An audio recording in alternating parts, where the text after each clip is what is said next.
Regarde. Salut l'équipe! Je vais te présenter la scie circulaire sur table CSC 650 de chez Festool. La première des choses à savoir, c'est qu'elle est équipée de la même lame que la TS60 que j'ai présentée la semaine dernière. Allez, on commence le déballage. On va déjà relever les pieds. Pour le déverrouiller, c'est hyper simple, tu as juste à appuyer ici. Sur ces pieds, tu as des stabilisateurs de chaque côté et ici, un pied réglable. Allez, on va la relever. La machine est fournie avec la sangle. Ensuite, tu viens la placer sur le plateau. Et le but, en fait, c'est de venir mettre ces encoches ici, là-dedans. La machine fait 21 kg, donc hors chariot et hors batterie. Tu l'as certainement remarqué, le chariot peut être aussi utilisé en diable. Il peut supporter jusque 100 kg. Pour l'ouvrir, tu vas venir déclipser juste ici, idem de l'autre côté, et tu viens ouvrir. À l'intérieur, tu vas retrouver tout un tas d'accessoires, mais je t'expliquerai ça en détail tout à l'heure. Tu vois que le plateau ici est exactement au même niveau que le support du diable. Tu vas donc pouvoir l'utiliser en élargisseur de table ou en sortie de plateau. La machine est alimentée en batterie, donc 2 fois 18 volts, et tu vas pouvoir utiliser n'importe quel ampérage. Allez, je t'emmène dans le couvercle et on va retirer la butée angulaire. Donc hop, tu viens ici et tu sors ça. Pour l'installer, tu ouvres ici et tu viens la glisser dans le rail. Tu viens rebloquer. Et là, on est bon. Ensuite, tu viens desserrer et tu vas pouvoir régler des angles. Et si tu écoutes bien, Festool a prévu des encoches. C'est sur les angles les plus standards, évidemment. Allez, on a tout resserré. Ensuite, petit loquet vert. Et là, on a libéré le plateau. Là, tu vas retrouver le guide parallèle que tu peux déverrouiller et faire glisser comme ça. Quand tu vas venir le serrer, le guide va automatiquement se remettre perpendiculaire. Regarde bien, j'appuie. Hop. Et là, c'est bon. Cette butée parallèle, tu peux aller plus loin. Comment? Juste en appuyant ici. Et donc, tu vas pouvoir couper jusque 28. Allez, maintenant, on va l'allumer. Juste ici. Hop. L'écran digital se met en route. Pour régler la hauteur de lame, on va venir appuyer ici. Regarde la lame. Moi, je vais tourner le bouton. Admettons que je veuille couper 25.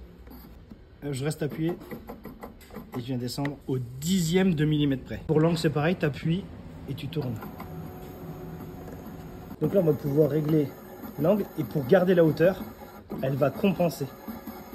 Tu as aussi la possibilité d'enregistrer des programmes. Par exemple, tu vois le 35 de hauteur avec le 15 degrés ici. Là, j'ai besoin de ce réglage, je vais dessus et je vais rester appuyé. Et regarde la lame. Tu as vu, il faut rester appuyé sur le bouton jusqu'à ce que l'écran valide. Installé sur la machine, tu as un couteau diviseur. C'est pour les coupes non traversantes. Mais au cas où tu dois traverser, tu as un autre élément de sécurité ici. On va le sortir. Hop. Pour le remplacer, c'est très simple. Tu viens chercher cette petite clé et tu viens appuyer ici. Et tu viens tirer dessus. Le couteau, on ne le perd pas. On le remet ici. Pour installer la sécurité, il y a des petites encoches que tu dois avoir ici et ici. Tu vas venir glisser cette pièce juste entre les deux. On va aller installer le sac à poussière et il se met juste ici. On va te montrer une coupe sur cette pièce là pour te montrer la qualité. Donc on va lui couper 15. On va venir chercher le pouce-bois juste ici. Tu vas venir démarrer la lame juste ici. Tu peux tout de suite remarquer qu'elle n'est pas extrêmement bruyante. La preuve, tu m'entends parler.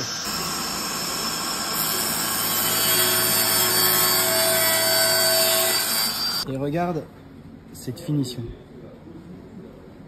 Évidemment, je te propose d'assembler les pièces.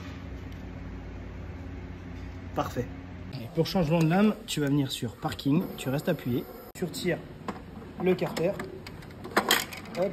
Ensuite, tu appuies 2 fois et dans le menu, tu as changé de lame. Tu appuies et ensuite tu restes appuyé. Donc là, il te demande d'éteindre la machine.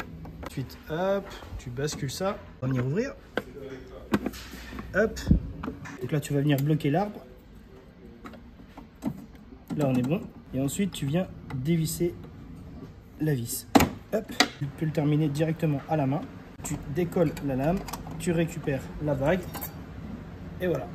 Pour la remonter, rien de plus simple. Tu la remets. Tu viens remettre la bague. Il faut jouer un peu. Hop. Elle est bonne. Tu remets la vis. Tu viens rebloquer l'arbre. On est bon. Et tu serres. Tu remets le capot. Et là, en redémarrant la machine, elle t'indique qu'il faut recalibrer. Tu valides et là, il faut rentrer complètement la lame. La machine te demande de poser une pièce. Ici, c'est fait. Et il faut la démarrer. Hop. Là, tu vas venir frotter la pièce jusqu'à ce que tu sentes que la lame vienne effleurer le morceau de bois. Là, pour aller jouer, tu vas pouvoir monter ou descendre la lame.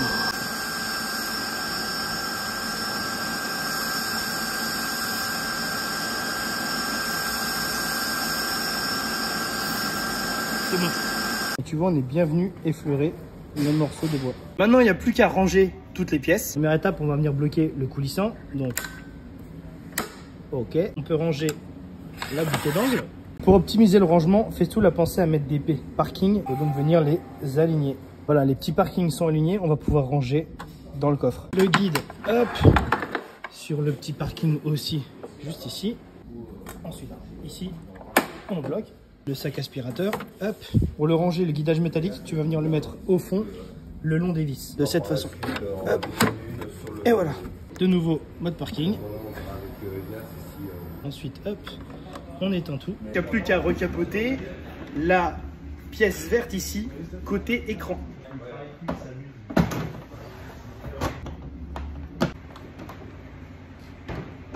La petite sangle, hop, qui va bien. Hop.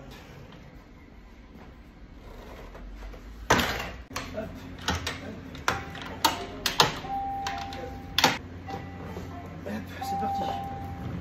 Cette machine est une innovation 2023 et elle sera disponible à partir de février.